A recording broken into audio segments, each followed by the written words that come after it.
हर्षवर्धन सपकाळ काँग्रेसचे नवे प्रदेशाध्यक्ष होणार, सूत्रांची माहिती। हर्षवर्धन सपकाळ बुलढाण्याचे माजी आमदार, राहुल गांधींचे निकटवर्ती अशी हर्षवर्धन सपकाळ यांची ओळख।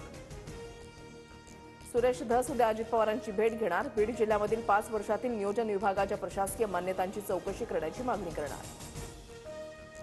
सुरेश धस यांनी 1000 कोटींचा भ्रष्टाचार केला, कायदेतज्ञ असीम सरोदेंचा गंभीर आरोप, ईडीकडे कागदपत्र दिल्याचा सरोदेंचा दावा। राजन साळवी उद्या शिवसेनेत प्रवेश करणार, ठाण्यामध्ये उपमुख्यमंत्री एकनाथ शिंदेंच्या उपस्थितीमध्ये पक्षप्रवेश होणार। राजन साळवींकडून ठाकरेंच्या शिवसेनेच्या उपनेतेपदाचा राजीनामा।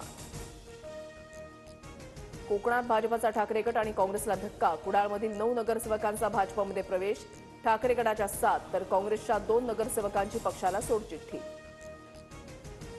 मीरा भाईंदरमध्ये ठाकरे गटाला धक्का, 3 माजी नगरसेवकांची पक्षाला सोडचिठ्ठी, मंत्री प्रताप सरनाईकांच्या उपस्थितीमध्ये 3 माजी नगरसेवकांचा शिवसेनेमध्ये प्रवेश।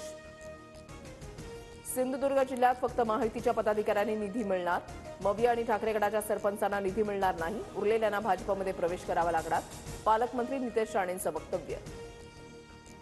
मराठा आरक्षणासाठी गठीत करण्यात आलेल्या न्यायमूर्ती शिंदे समितीला मुदतवाढ, 31 जून 2025 पर्यंत शिंदे समितीला मुदतवाढ, समिती हैदराबाद आणि सातारा गॅझेट लागू करण्याबाबत अभ्यास करणार।